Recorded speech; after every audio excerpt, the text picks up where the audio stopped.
Crown Court Trial. The first step of the Crown Court trial is arraignment and the jury. Arraignment is a process in which the court has to tell the defendant that what are the charges or indictments against him and what are his constitutional rights. Like he can take the plea of guilty or not guilty, and he has right of a lawyer to defend him in the court of law. So on the day prior to the trial, the defendant is arraigned.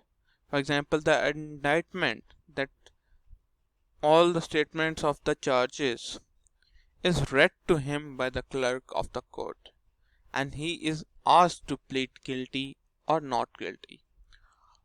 After a not guilty plea, the case is adjourned for the trial on another day. So through the process of arraignment, all the scenarios and facts of the case are put before the defendant, and then the defendant, after taking account of all these facts and charges and indictments against him, then he can take a wise decision of either to plead guilty or not guilty. Then comes the step of selecting of jury. In the Crown Court, there are two tribunals of law. Tribunal of fact.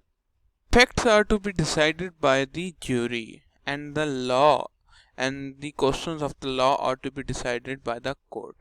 So it is very important to select the jury. So before the trial starts, on the day of trial, the jury is selected, sworn in, and the defendant is put to their charge. The clerk reads the indictment to the jury, and they are told it is their duty, having heard the evidence, to say whether the defendant is guilty or not guilty. So the clerk tells the jury that what are their duty, and tell them that they have to decide that whether a fact is true against the defendant based upon some evidence or not.